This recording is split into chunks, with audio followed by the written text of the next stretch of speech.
हाँ स्टूडेंट्स, बेटा 11th में हम लोग बहुत ही इम्पोर्टेंट टर्निंग पॉइंट पे आ रहे हैं बेटा। एटॉमिक स्ट्रक्चर जो चैप्टर हम लोगों का चल रहा है, कान खोल के सुन लो। तो टर्निंग पॉइंट पे हैं बेटा हम लोग। बोहर्स मॉडल हमने पूरा काउंट किए, पूरी स्टोरी अच्छे समझना, तब जाके इंटरेस्ट आएगा, तब जाके क्वेश्चंस दिमाग में आएंगे। क्योंकि आजकल के एग्जाम में रीजनिंग क्वेश्चंस आते हैं बेटा, ठीक है। तो बेटा बोहर मॉडल को हमने पूरा काउंट किए। बोहर मॉडल का जब हम लोगों ने बेटा पढ़ने के बाद हम लोगों ने डी ब्रॉगली कॉन्सेप्ट पढ़े, या D Broglie concept. De Broglie बोलता है बेटा कि जब इलेक्ट्रॉन लाइक माइक्रो पार्टिकल में वेलोसिटी अपीयर हो जाएगी, या जब इसमें मोटिलिटी आएगी, या जब इसमें मोशन होगा, तो ये वेव फॉर्म में आ जाएगा। ध्यान दी, कौन सी वेव बेटा?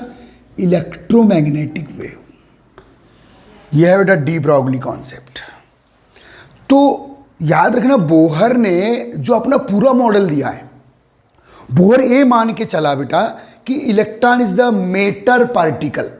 बोहर ने अपना जो मॉडल दिया है वो इलेक्ट्रॉन के पार्टिकल नेचर पे दिया है। इलेक्ट्रॉन को पार्टिकल मानकर अपना मॉडल दिया है। किसने बेटा? बोहर ने। बोहर ने जो around the nucleus each orbit का रेडियस काउंट किया, around the nucleus each orbit या ईच इलेक्ट्रॉन का एनर्जी काउंट किया, एंगुलर मोमेंटम काउंट किया, वेलोसिटी काउंट किया, क्या मानकर? पार्टिकल मानकर। तो Bohr model of atom consider the electron as the particle के रूप में मान के चल रहा है वो। लेकिन अब कौन आ रहा है बेटा after Bohr model of atom? De Broglie.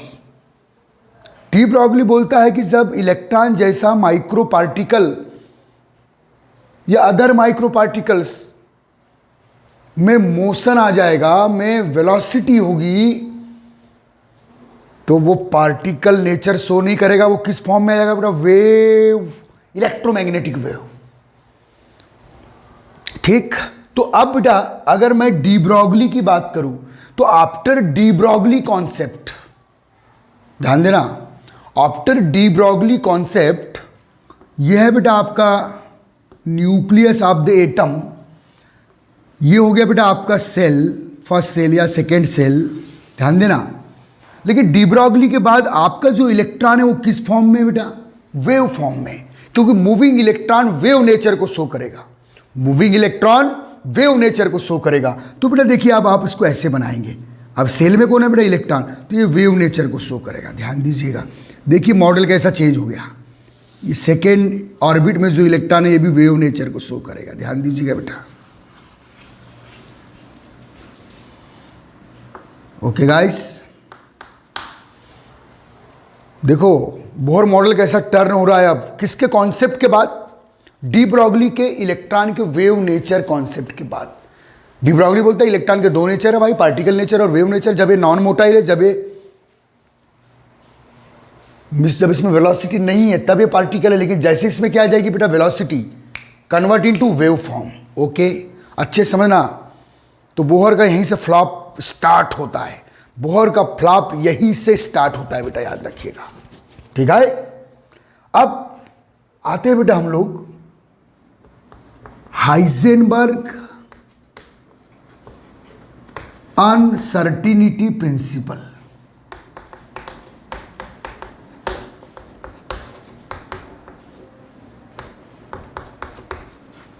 Heisenberg uncertainty principle, heading डाल दो। आज का बेहतरीन लेक्चर आपके सामने, हाइजेनबर्ग अनसर्टिनिटी प्रिंसिपल। बेटा जैसे डी ब्रॉगली ने इलेक्ट्रॉन के, मूविंग इलेक्ट्रॉन के वेव नेचर की बात किया, तो इसके दिमाग में क्लिक हुआ कि बोहर ने जो अभी तक किया सब गोबर हो गया। बोले कोई मीनिंग नहीं है बोहर का। बोहर ने जो कैलकुलेशन किया था बेटा, the radius of each shell, the energy of each shell, the angular momentum of each shell. Okay guys, अब बोहर का मॉडल लफड़े में आ चुका है। लेकिन बोहर बहुत लकी है बेटा, फिर से उसकी चीज़ वापस आएगी। बहुत ही मज़े से समझना, मैं पूरी कोशिश करूंगा आपको समझाने की। यदि आप साइंस के स्टूडेंट हो तो आप इस बात को समझेंगे कि हाँ कैसे फ्लॉप हो रहा है बोहर का मॉडल, फिर कैसे वापस आएगा, बहुत देर की बात है, आगे के लेक्चर में देखेंगे। लेकिन अभी तो बेटा बोहर गया तेल लेने। ओके गाइस, तो ध्यान देना बेटा, हाइजेनबर्ग अनसर्टिनिटी प्रिंसिपल, ठीक, इसको पढ़ रहे हैं किसके बाद? डी ग्रोगली के बाद। तो बेटा Heisenberg responsible for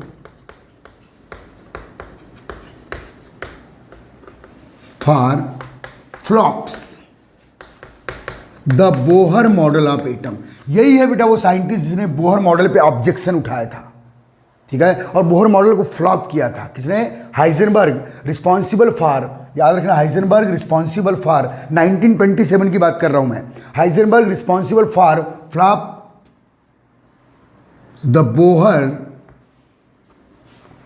Bohr's model of atom, Bohr's model of atom. ध्यान देना बेटा, तो कौन रिस्पॉन्सिबल है बेटा? हाइजेनबर्ग ने फ्लॉप किया था किसको? बोहर मॉडल को।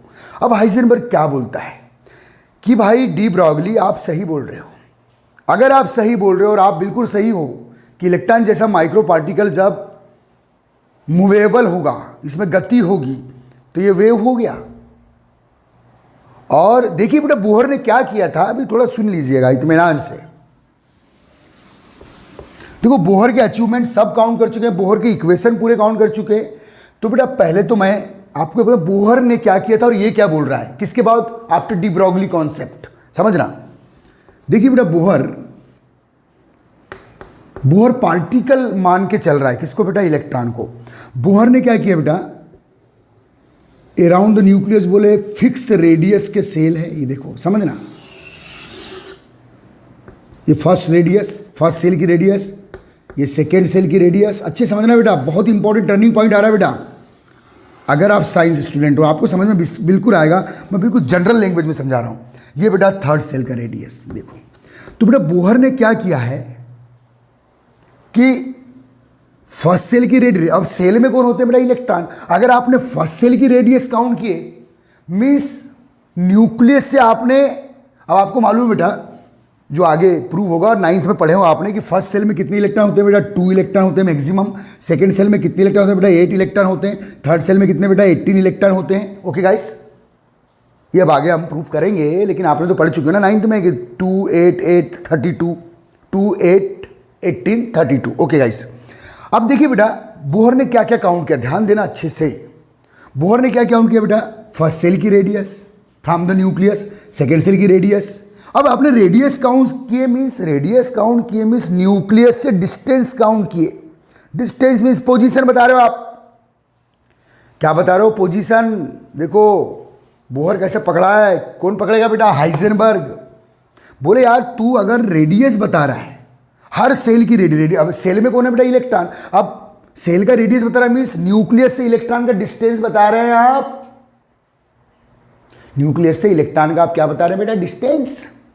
और साथ में आपने आर इजिकल टू क्या है बेटा? ये बोहर का formula 0.529 into n square by z. बोले ये आपने बताया, रेडियस बताया, इस फार्मूले से आप रेडियस निकाल रहे हो, मीन्स न्यूक्लियस से इलेक्ट्रॉन का डिस्टेंस बता रहे हो कि 2 इलेक्ट्रॉन, जो फर्स्ट सेल में 2 इलेक्ट्रॉन है, न्यूक्लियस से इतने डिस्टेंस पर होंगे। सेकेंड सेल में जो 8 इलेक्ट्रॉन है, न्यूक्लियस से इतने डिस्टेंस पर होंगे। तुम तो ऐसा बता रहे हो इलेक्ट्रॉनिक फुटबॉल को चेक कर रहे हो, एक बिग बॉडी के बारे को चेक कर रहे हो आप। जैसे बेटा स्पेस में हम लोग बता देते हैं कि जुपिटर इस डेट में यहाँ है, इस स्पेस में, या मून इस स्पेस की बात करूँ, क्योंकि बेटा न्यूक्लियस के आसपास का जो एरिया है वो भी स्पेस कहलाता है। ध्यान देना, एटम में न्यूक्लियस का जो सराउंडिंग 3D एरिया है, न्यूक्लियस का जो सराउंडिंग 3D एरिया है उसको भी स्पेस ही बोला जाता है। अब बेटा हम लोग जो हमारा स्पेस है उसमें हम लोग जुपिटर की पोजीशन, मून की पोजीशन, मार्स की पोजीशन बता देते हैं, क्योंकि they are the big bodies. लेकिन इलेक्ट्रॉन जैसा माइक्रो पार्टिकल है तो वेव फॉर्म में है आफ्टर डी ब्रॉगली कॉन्सेप्ट। अच्छे समझना, मजेदार चीज बता रहा हूं आपको, कहीं और समझ में नहीं आएगा। ये मेरा ओवर कॉन्फिडेंस नहीं है, मेरा एक्सपीरियंस है। ध्यान देना अच्छे से, ध्यान देना बेटा। जब इलेक्ट्रॉन लाइक माइक्रो पार्टिकल का आप क्या बता रहे हो? हर सेल का, ईच सेल का रेडियस बता रहे हो। साथ में बेटा आपने v is equal to 2πe² z/NH ये फार्मूला देके आप वेलोसिटी भी बता रहे हो। मीन्स आप पोजीशन भी बता रहे हो किसकी, इलेक्ट्रॉन के अराउंड द न्यूक्लियस। अरे रेडियस बताना, हर सेल का रेडियस बताना, मीन्स न्यूक्लियस से डिस्टेंस बता रहे हो, इलेक्ट्रॉन की डिस्टेंस बता रहे हो, और डिस्टेंस बता रहे हो मीन्स आप में जो अराउंड द न्यूक्लियस जो एरिया है स्पेस, उसमें इलेक्ट्रॉन की आप पोजीशन बता रहे हो। साथ में और क्या काउंट किया इस फार्मूले से, वेलोसिटी भी आप काउंट कर रहे हैं। ध्यान देना बेटा, आप वेलोसिटी भी काउंट कर रहे हैं, दो बातें एक साथ। देखिए बेटा, ये एक क्रिकेट की बॉल मेरे हाथ में है, ठीक है, मैं उसे फेंका तो आप बोलोगे सर बॉल वो जा रही है, वो जा रही है, वो जा रही है, वो जा रही है, ऐसे बोलेंगे आप, क्योंकि जो बॉल है एक बिग बॉडी है, वो वेव फॉर्म में नहीं आती। लेकिन बेटा इलेक्ट्रॉन मेरे पास है और मैंने उसे वेलोसिटी दिया। जैसे मैंने उसको वेलोसिटी दिया, उसमें मोटिलिटी आई, तो आप क्या बता सकते हो कि सर इलेक्ट्रॉन वो जा रहा है, वो जा रहा है, क्योंकि इलेक्ट्रॉन किस फॉर्म में आ गया, वेव। आप बिल्कुल नहीं बता सकते। ओके गाइस, तो बेटा आपने मिस किसने बेटा, बोहर अंकल ने, जो बोहर चाचा जी थे, इनने क्या किए, इलेक्ट्रॉन की पोजीशन बता रहे हैं आप, रेडियस निकालना मीन्स पोजीशन बता रहे हो, और साथ में वेलोसिटी भी काउंट कर रहे हो, साथ में एनर्जी भी काउंट कर रहे हो, minus T minus total energy equal to minus 13.6 into z square upon n square से बोले आप कहीं भी किसी भी ऑर्बिट के इलेक्ट्रॉन की आप एनर्जी बोले इस फार्मूले से काउंट कर सकते हो।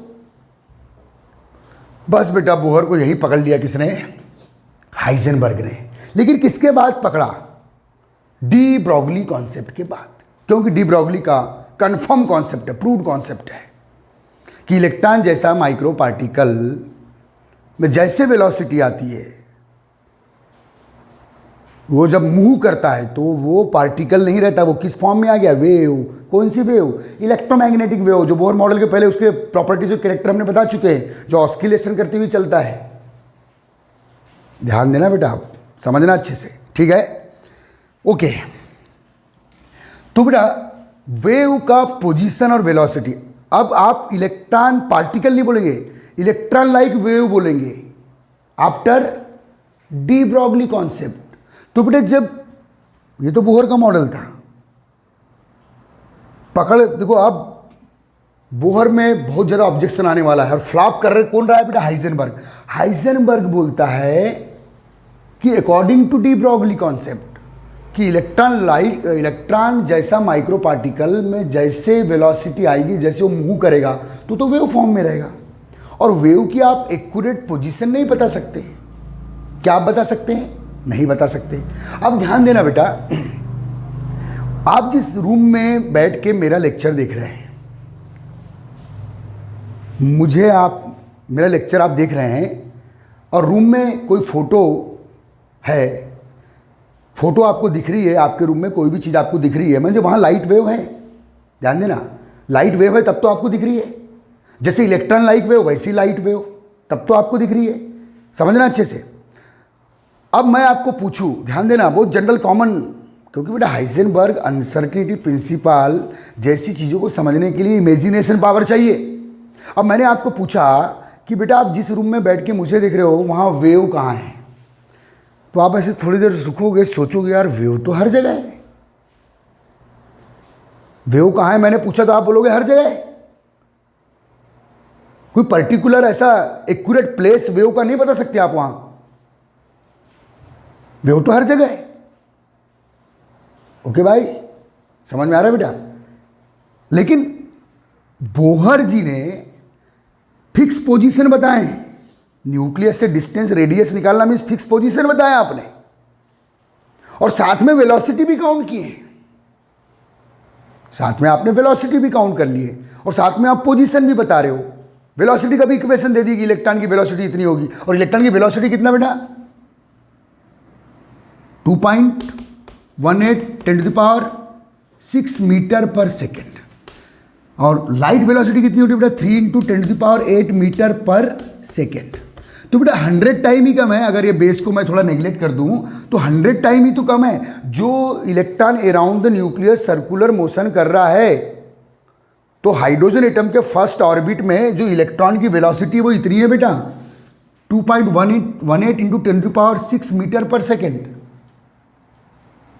सॉरी यस मीटर पर सेकेंड मान ली।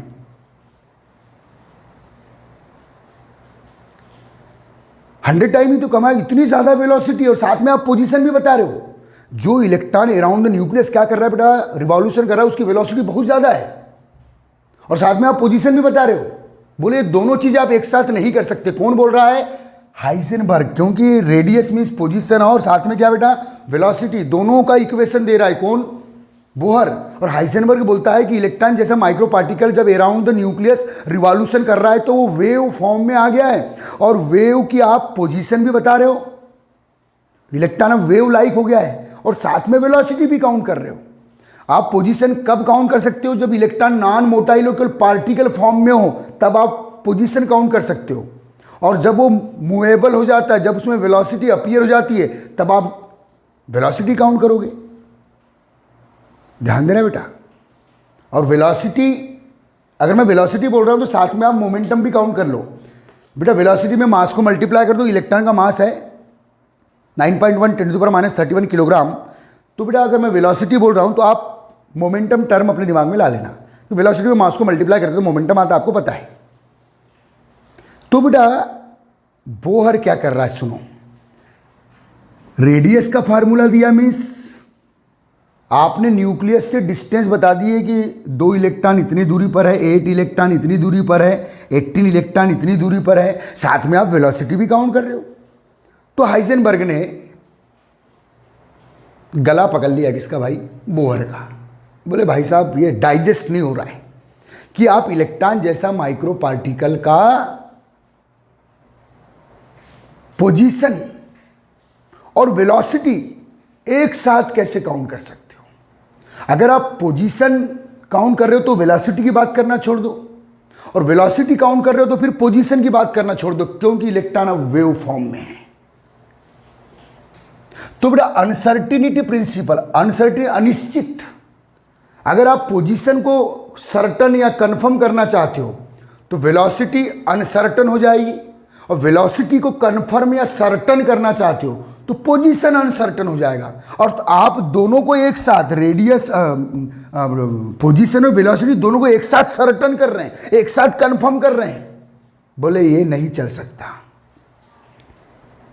ठीक है बेटा, यही है अनसर्टिनिटी प्रिंसिपल। मीन्स दो जो प्रॉपर्टीज है इलेक्ट्रॉन की, एक उसकी पोजीशन और एक इसकी वेलोसिटी, अगर उसको पार्टिकल फॉर्म में ले रहे हो, और पार्टिकल फॉर्म में कब लोगे? जब उसमें वेलोसिटी नहीं है, तब पार्टिकल फॉर्म में लोगे। पार्टिकल फॉर्म में लोगे तो पोजीशन बता सकते हो, और वेव फॉर्म में लोगे तो पोजीशन की बात करना छोड़ दो, अब केवल वेलोसिटी काउंट करो। अब दोनों एक साथ सर्टन नहीं कर सकते, दोनों एक साथ सर्टन नहीं कर सकते। क्या दोनों बेटा? Position and velocity. और दोनों एक साथ सर्टन करने की गलती किसने किया? बोहर ने किया। ओके गाइस, तो क्या बोलता है बेटा, ध्यान देना, अच्छे समझना बेटा। देखिए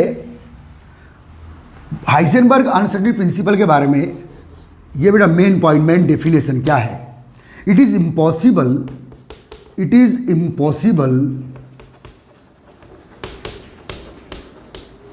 to major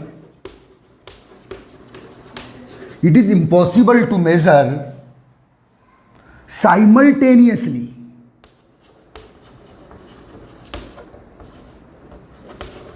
it is impossible to measure simultaneously exact position and exact position and exact velocity, exact position and exact velocity. Velocity को आप मोमेंटम टर्म में लिख सकते हो बेटा, वेलोसिटी बस मास को मल्टीप्लाई कर दो, तो आप वेलोसिटी के प्लेस पे मोमेंटम टर्म का ज़्यादा यूज करो। It is impossible to measure simultaneously exact position and exact momentum या वेलोसिटी, मास मल्टीप्लाई कर देना बस इसमें, ठीक है। Of electron like particle around the nucleus in the space. Space means किसी भी एटम में न्यूक्लियस का जो आसपास का 3D एरिया है बेटा, उसको स्पेस बोलते हैं। In the space. तो बेटा it is impossible to measure, क्यों बोल रहा है ऐसा? It is impossible to measure क्या? साइमल्टेनियसली, साथ साथ, एक साथ आप इलेक्ट्रॉन जैसा माइक्रो पार्टिकल की एक साथ आप पोजीशन और वेलोसिटी मेजर नहीं कर सकते। और ये गलती किसने किया था? बोलो बोलो। बोहर अंकल ने किए थे, बोहर चाचा जी ने। और ये सही बोल रहा है। और ये किस कॉन्सेप्ट को पकड़ के बोल रहा है बेटा? D Broglie concept. क्योंकि डी ब्रॉगली बोलता है कि electron, movable electron wave form में होता है, और वेव की आप पोजीशन, अब मूवेबल इलेक्ट्रॉन है तो वेलोसिटी तो पता है। देखो वेव की वेलोसिटी तो आप बता ही सकते हो, सभी वेव की वेलोसिटी आपको पता है। साउंड वेव की वेलोसिटी पता है, लाइट वेव की वेलोसिटी पता है। पोजीशन बता सकते हो क्या? नहीं। लेकिन आपने पोजीशन भी बताया और वेलोसिटी भी बताया, दोनों को एक साथ सर्टन कर रहे हो, निश्चित कर रहे हो, दोनों को एक साथ मेजर कर रहे हो। ओके गाइस, याद रखना बेटा। तो खैर ये थ्योरी तो पर लिख दो, यह है बेटा हाइजेनबर्ग अनसर्टेनिटी प्रिंसिपल। और it is impossible to measure simultaneously का मतलब साथ साथ। ये संभव नहीं है कि आप साथ साथ इलेक्ट्रॉन जैसे माइक्रो पार्टिकल की पोजीशन और वेलोसिटी बता सको, क्योंकि वो तो वेव फॉर्म में आ गया है। आप या तो वेलोसिटी बताओ या पोजीशन बताओ, दोनों एक साथ नहीं बता सकते। पोजीशन का बताओगे जब इलेक्ट्रॉन को नॉन मोटाइल फॉर्म में इमेज करोगे कि अराउंड द न्यूक्लियस वो खड़ा है, घूम नहीं रहा है, वो खड़ा है। लेकिन आपको तो मालूम है कि एटम में इलेक्ट्रॉन रिवॉल्यूशन कर रहा है, खड़ा तो है ही नहीं है, फिक्स तो है ही नहीं है, नॉन मोटाइल तो नहीं है, मोटाइल फॉर्म में, मीन्स हमेशा वो किस फॉर्म में? वेव फॉर्म में। तो तू केवल वेलोसिटी की बात कर, तू पोजीशन की भी बात कर रहा है। बोले ये तो नहीं चलेगा। नहीं आ रहा बेटा समझ में? पूरे लेक्चर बोहर्स मॉडल के 1 by 1 देखिए आप, हल्के में मत लो, क्योंकि आपका कंपटीशन केवल बालाघाट वालों से नहीं है, पूरा एमपी आपके साथ बैठने वाला है, पूरा इंडिया आपके साथ बैठने वाला है। तो पहले बेसिक थ्योरी समझ में आ जाना चाहिए। ओके गाइस, इस बात को याद रखना बेटा। इन द स्पेस ये लिख डालें, बिकॉज आगे लिख रहा हूं बेटा मैं अपने तरफ से थोड़ा सा आपको समझाने के लिए। Because when position is certain, क्योंकि जब आप पोजीशन निश्चित करने जाओगे तो वेलोसिटी नहीं कर सकते, तो वेलोसिटी की बात छोड़ दो, आप दोनों एक साथ तो नहीं कर सकते। Because when position is certain, certain means निश्चित। जब आप पोजीशन को क्या करोगे बेटा? सर्टन करोगे, ठीक है। देन वेलोसिटी या momentum, then velocity or momentum, velocity लिखो या momentum, is become uncertain, is become uncertain, ठीक है। Because when position is certain, जब आप इलेक्ट्रॉन की पोजीशन को निश्चित करने जाओगे कि अराउंड द न्यूक्लियस एटम में वो कहाँ है, तो वेलोसिटी की बात करना छोड़ दो, वेलोसिटी फिर अनसर्टन हो जाएगी, ठीक है। ठीक है बेटा। लेट इफ, लेट या इफ ऐसा बेटा, एंड इफ वेलोसिटी या momentum, velocity is certain, then position become uncertain.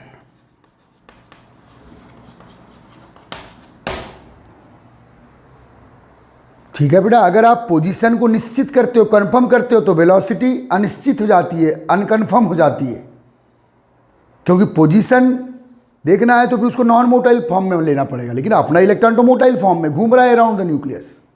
अच्छे समझना बेटा, दोनों एक साथ आप सर्टन नहीं कर सकते, दोनों एक साथ आप मेजर नहीं कर सकते। दोनों एक साथ मेजर करने की गलती किसने किया है? बोहर अंकल ने की है भैया।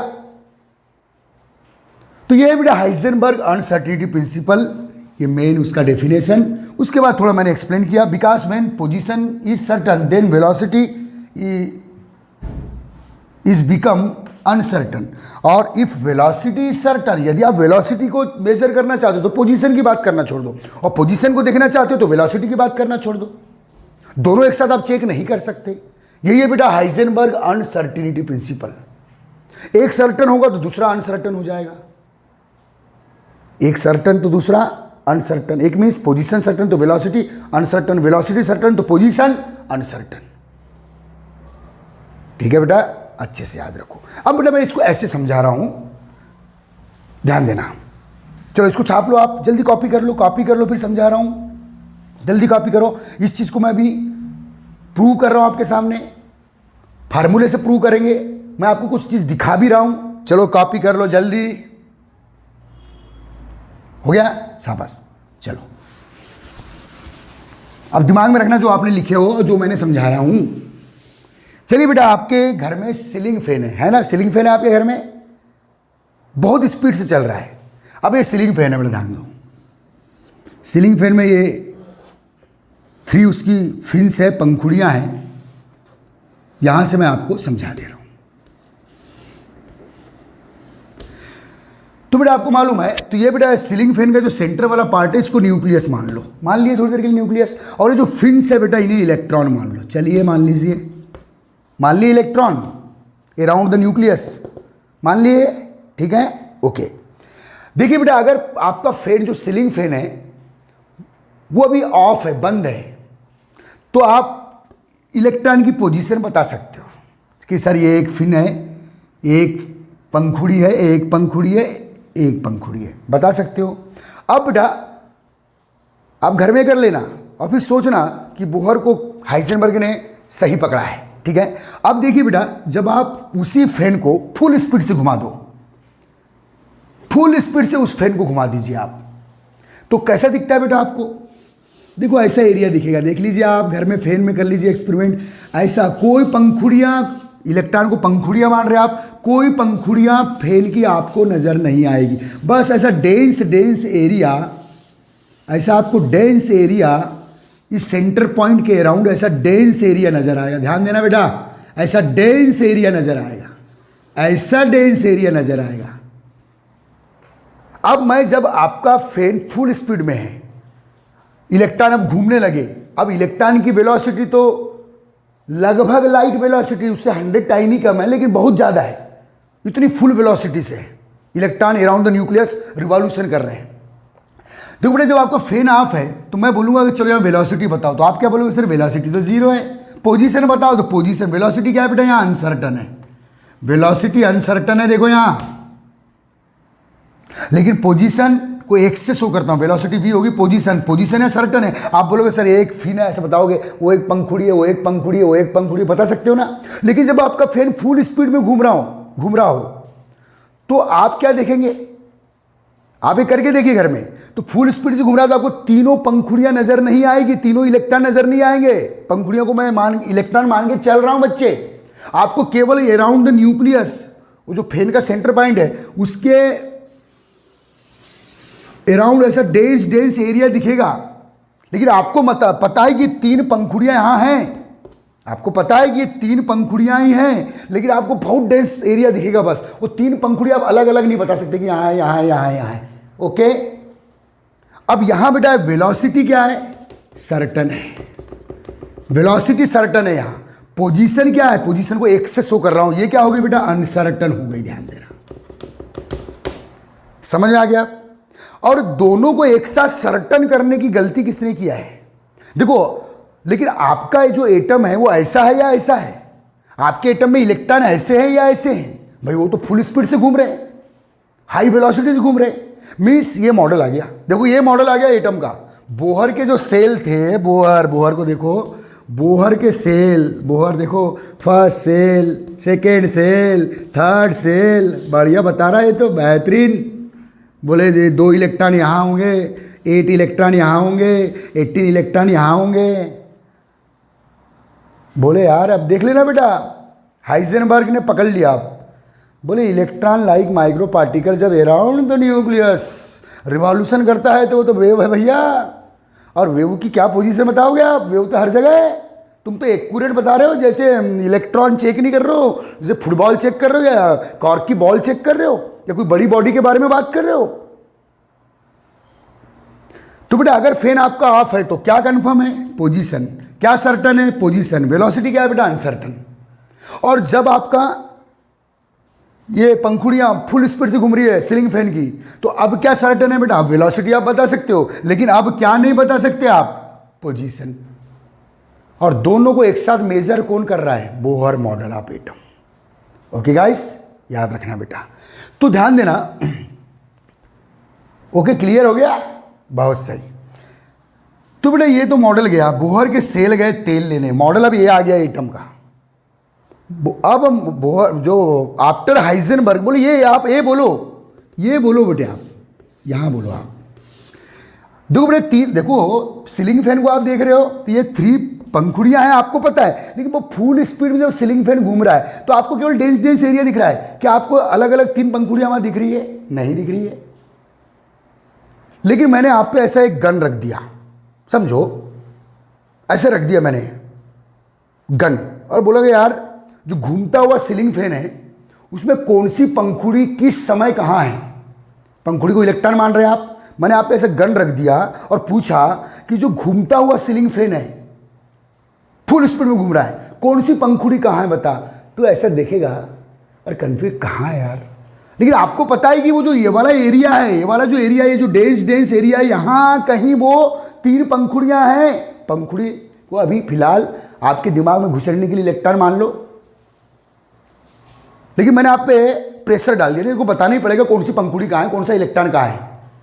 तो तुम बता पाओगे क्या? नहीं बता पाओगे। हाँ, आप ये बोलोगे सर ये जो डेंस एरिया है यहां कहीं वो 3 पंखुड़ियां में इलेक्ट्रॉन है। अब कौन सा पर्टिकुलर किस टाइम पे कहां है वो आप नहीं बता सकते, नहीं बता सकते, नहीं बता सकते। किस टाइम पे पर्टिकुलर कौन सा पंखुड़ी या कौन सा इलेक्ट्रॉन कहाँ है आप ये बिल्कुल नहीं बता सकते, क्योंकि अपना एटम तो इस फॉर्म में नहीं है, अपने इलेक्ट्रॉन से नॉन मोटाइल थोड़ी है।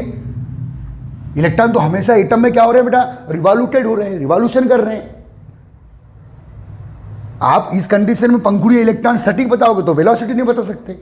और लेकिन अपना एटम इस फॉर्म में नहीं, इस फॉर्म में, तो यहां आप क्या बता सकते हो बेटा? वेलोसिटी सर्टन कर सकते हो, लेकिन पोजीशन क्या हो जाएगी? अनसर्टन हो जाएगी। पोजीशन नहीं बता सकते आप।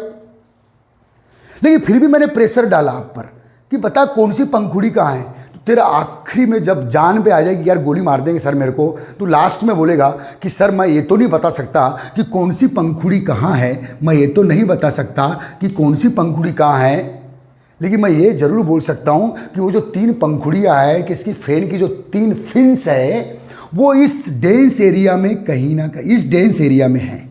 मतलब ये उस पंखुड़ी के पाए जाने की पॉसिबिलिटी वाला एरिया है, उस 3 पंखुड़ियों के पाए जाने की पॉसिबिलिटी वाला एरिया यही है। बोले यहाँ कहीं वो 3 पंखुड़ियाँ हैं। जबकि बोहर मॉडल क्या बोलता है? यही इलेक्ट्रॉन है, फिर इतनी दूरी पर है सटीक, इतनी दूरी पर है सटीक, मुझे डिस्टेंस बता रहे हो। जबकि अब मॉडल कैसा हो गया है? मैंने आपको बोला कि अराउंड द न्यूक्लियस इलेक्ट्रॉन कहाँ है, तो आप क्या बोलोगे सर कौन सा इलेक्ट्रॉन किस टाइम पे कहाँ है? तो नहीं बता सकता कि फिक्स कहाँ है वो, लेकिन ये बता सकता हूँ कि वो जो डेंस एरिया है किसके अराउंड? न्यूक्लियस के अराउंड, यहां कहीं इलेक्ट्रॉन्स है। क्योंकि इलेक्ट्रॉन किस फॉर्म में बेटा? वेव फॉर्म में। यहां देखो, अब मैं इसको ऐसे बता रहा हूं, मॉडल देखो।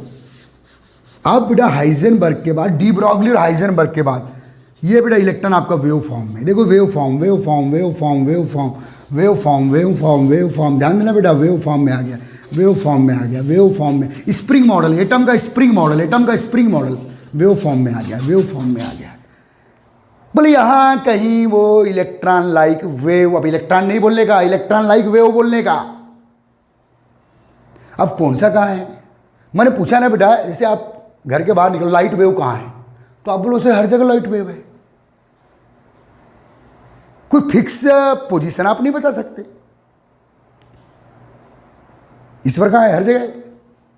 मालिक कहाँ है? हर जगह है। लेकिन फिक्स पोजीशन की और साथ में वेलोसिटी दोनों को सर्टन या दोनों को मेजर किया था किसने बेटा? बोहर ने। अब जब electron like particle wave form में आ गया है तो आप पोजीशन की तो बात ही मत करो, और पोजीशन की बात करते हो तो वेलोसिटी की बात मत करो, वेलोसिटी की बात करते हो तो पोजीशन की बात मत करो। एक को सर्टन करोगे दूसरा अनसर्टन हो जाएगा, एक निश्चित दूसरा अनिश्चित। दोनों एक साथ निश्चित आप नहीं कर सकते, सर्टन नहीं कर सकते, और दोनों एक साथ अनिश्चित भी आप नहीं, बहुत प्यारा पॉइंट बोल रहा हूं, दोनों एक साथ आप अनसर्टन भी नहीं कर सकते, दोनों आप एक साथ अनसर्टन भी नहीं कर सकते और दोनों आप एक साथ सर्टन भी नहीं कर सकते। दोनों को एक साथ अनसर्टन नहीं कर सकते और दोनों को एक साथ सर्टन भी नहीं कर सकते। एक सर्टन तो दूसरा अनसर्टन होगा। समझ में आ रहा है बेटा? तो ये है बेटा क्या, हाइजेनबर्ग अनसर्टेनिटी प्रिंसिपल। ठीक है, ओके। बस आप क्या बता सकते हो बेटा पोजीशन के बारे में कि सर अराउंड द न्यूक्लियस इस किसी एरिया में इलेक्ट्रॉन लाइक वेव है, क्योंकि इलेक्ट्रॉन वेव फॉर्म है, इस किसी एरिया में इलेक्ट्रॉन लाइक वेव है। यहीं से बेटा ये है बेटा पॉसिबल एरिया। किसका possible area? Electron like wave का पॉसिबल एरिया। बोले यहां कहीं वो इलेक्ट्रॉन लाइक वेव है, ओके। और बेटा इसी possible area of electron, possible area of electron around the nucleus कोई ऑर्बिटल बोला गया बेटा। तो ऑर्बिटल का कॉन्सेप्ट किसने दिया है? हाइजेनबर्ग ने। हाइजेनबर्ग बोलता है कि आप केवल ये बता सकते हो कि यहां कहीं अराउंड द न्यूक्लियस इस स्पेस में इलेक्ट्रॉन है, इस स्पेस में इलेक्ट्रॉन के पाए जाने की संभावना है, इस स्पेस में इलेक्ट्रॉन के पाए जाने की पॉसिबिलिटी है। केवल पॉसिबल एरिया की बात करो, बोले कि यहां इलेक्ट्रॉन है। तू तो कंफर्म बात कर रहा है, इतनी दूरी पर है, इतनी दूरी पर है, इतनी दूरी पर है, ये नहीं चलेगा बॉस। आप केवल संभावना की बात करो, आप प्रोबेबिलिटी की बात करो, आप पॉसिबिलिटी की बात करो कि यहां कहीं है, यहां कहीं है, इस स्पेस में कहीं इलेक्ट्रॉन है। बोले ऐसी बात कर तो शोभा देगी थोड़ा सा। लेकिन बोहर फिर से वापस आ गए बेटा। बोहर को तो नतमस्तक है, कैसे आएंगे बात की बात है, लेकिन अभी तो बोहर गए तेल लेने। समझ में आया आपको? किसके थ्रू? हाइजेनबर्ग अनसर्टेनिटी प्रिंसिपल के थ्रू। ठीक है बेटा, ध्यान रखना अच्छे से, ओके। तो बेटा हाइजेनबर्ग अनसर्टेनिटी प्रिंसिपल को अभी तक मैंने उसको थ्योरेटिकल एक्सप्लेन करने की कोशिश किया। अब बेटा हाइजेनबर्ग अनसर्टेनिटी प्रिंसिपल का मैं मैथमेटिकल एक्सप्लेनेशन दे रहा हूं बेटा। इस मैथ्स के थ्रू भी हम वही बात समझेंगे जो मैंने अभी थ्योरी समझाया कि बेटा पोजीशन और वेलोसिटी, वेलोसिटी के साथ वेलोसिटी जैसे बोलूँगा आप मोमेंटम टर्म का भी यूज कर सकते हैं, ओके। तो पोजीशन और वेलोसिटी दोनों एक साथ सर्टन नहीं है बेटा। दोनों एक साथ, अगर दो प्रॉपर्टीज एक ही टाइम पे सर्टन नहीं है, मीन्स दोनों प्रॉपर्टीज एक दूसरे के इनवर्सली प्रोपोर्शनल है, एक दूसरे के इनवर्स है। बेटा पोजीशन और वेलोसिटी दोनों एक साथ सर्टन नहीं है, मीन्स दोनों एक दूसरे के इनवर्स है। पोजीशन और वेलोसिटी दोनों एक साथ अनसर्टन भी नहीं है, न दोनों एक साथ सर्टन है, न दोनों एक साथ अनसर्टन है। तो इसका मतलब पोजीशन का अनसर्टेनिटी, अनिश्चितता, और वेलोसिटी या मोमेंटम का अनसर्टेनिटी भी एक ही टाइम पे आपको नहीं मिलेगा। ठीक है, इसका मतलब दोनों प्रॉपर्टीज का अनसर्टेनिटी भी एक दूसरे के इनवर्स है। सर्टेनिटी भी एक दूसरे के इनवर्स है और अनसर्टेनिटी भी एक दूसरे की इनवर्स है। हाइजेनबर्ग बेटा अनसर्टेनिटी कैरेक्टर को देख रहा है, सर्टेनिटी को नहीं देख रहा है। तो याद रखिए बेटा, मेस में एक बेसिक फार्मूला है बेटा, two properties A and B है तो A dot B, A into B equal to बेटा कांस्टेंट है। अगर A equal to B constant है, इसका मतलब है ए इनवर्स टू बी। ये एक फार्मूला है बेटा बेसिक मेस का, इसी फार्मूले का हम लोग यहाँ यूज करेंगे। ठीक है, हाइजेनबर्ग का मैथमेटिकल एक्सप्लेनेशन ये वही बात बोलेगा जो मैं अभी तक थ्योरी समझाया। मैंने क्या बोला कि दोनों प्रॉपर्टी एक साथ एक ही टाइम पे आप चेक नहीं कर सकते, मतलब दोनों की सर्टेनिटी एक दूसरे के इनवर्स है। दोनों प्रॉपर्टीज आप एक ही समय पे अनसर्टन भी नहीं कर सकते, मतलब दोनों की अनसर्टेनिटी भी एक दूसरे के इनवर्स है। अच्छे समझना है, ठीक है। तो ध्यान देना बेटा, हाइजेनबर्ग अनसर्टेनिटी प्रिंसिपल का मैथमेटिकल एक्सप्रेशन ध्यान देना। तो इसको suppose the uncertainty in position of electron around the nucleus, around the nucleus, nucleus के अराउंड का जो एरिया है उसको स्पेस बोलते हैं बेटा, 3D area. Suppose the uncertainty in position of electron around the nucleus is del x, del का मतलब बेटा changeable, x means position, x है बेटा सर्टेनिटी, एक्स है certainty, del means changeable, changeable means uncertain, is del x, ध्यान देना, and the position of momentum, momentum इसको velocity भी लिख सकते हैं बेटा आप, केवल मास को मल्टीप्लाई करना है, velocity into mass, and the position of momentum sorry and the uncertainty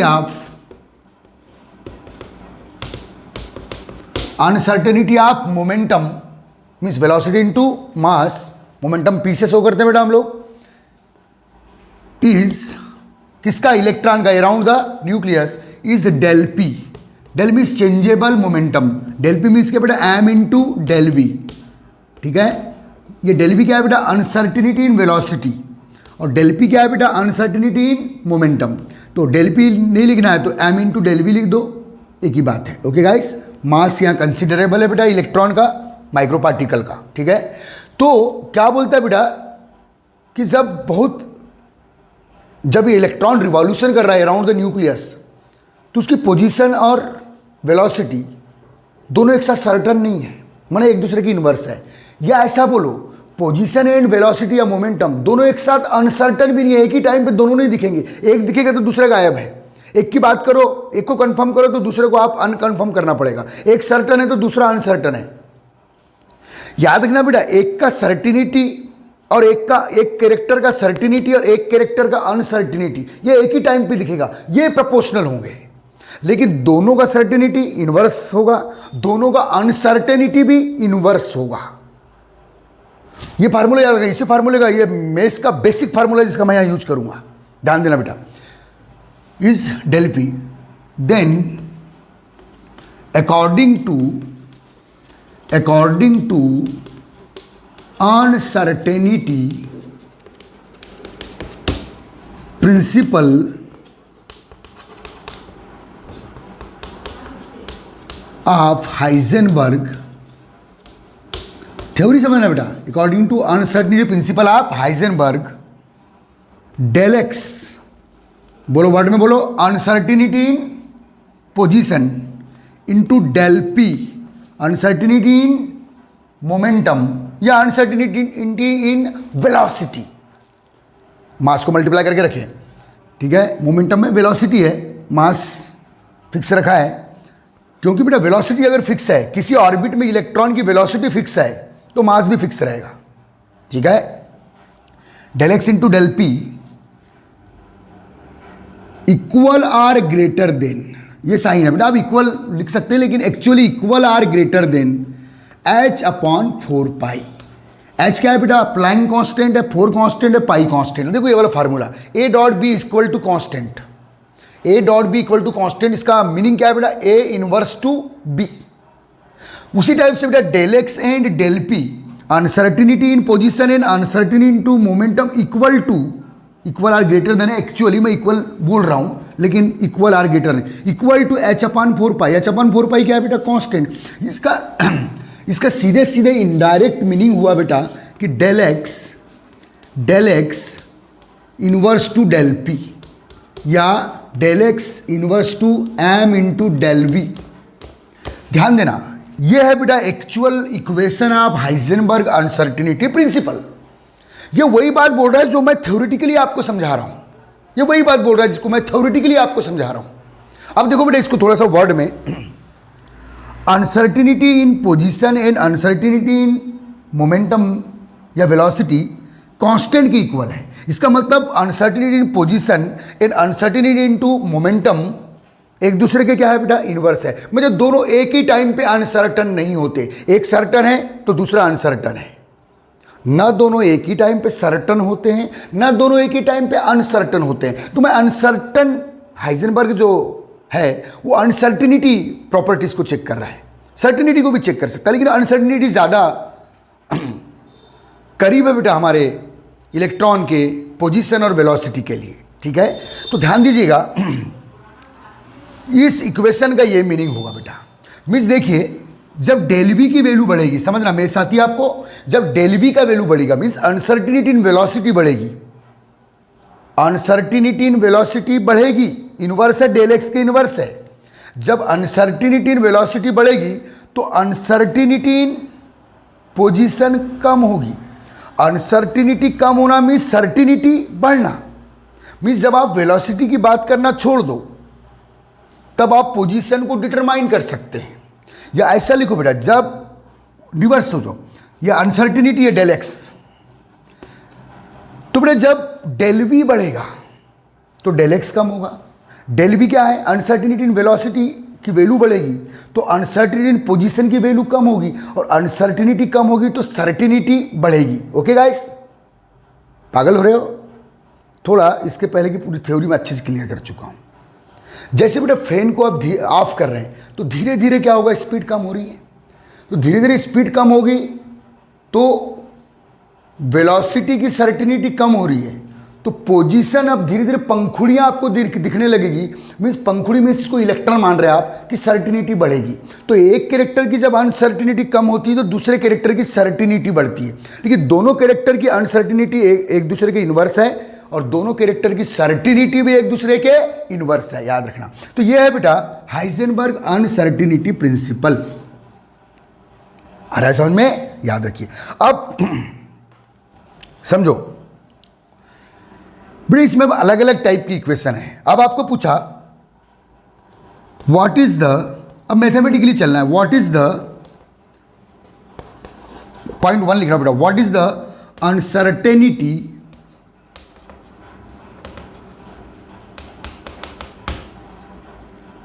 ये समझ में आ गया? What is the uncertainty in position, what is the value of uncertainty in position. तो बेटा what is the value of uncertainty in position, तो यहां से del x is equal or greater than H upon 4 pi del P. अगर आपको question आता है बेटा जेईई या नीट एग्जाम में कि डेल एक्स की वैल्यू अनसर्टेन पोजीशन किसके इक्वल होगी, तो आपका आंसर क्या रहेगा बेटा? H upon 4 pi del P.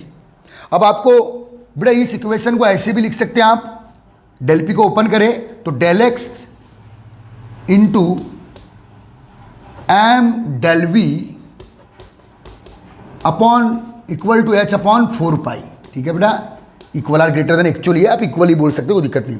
Del x into m del v equal to H upon 4 pi. तो बेटा इसमें दूसरा क्वेश्चन आता है, what is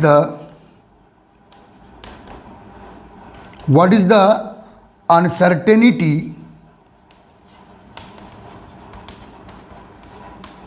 of any micro particle, लेकिन मैं इलेक्ट्रॉन की बात करूंगा। ठीक है, what is the uncertainty of velocity.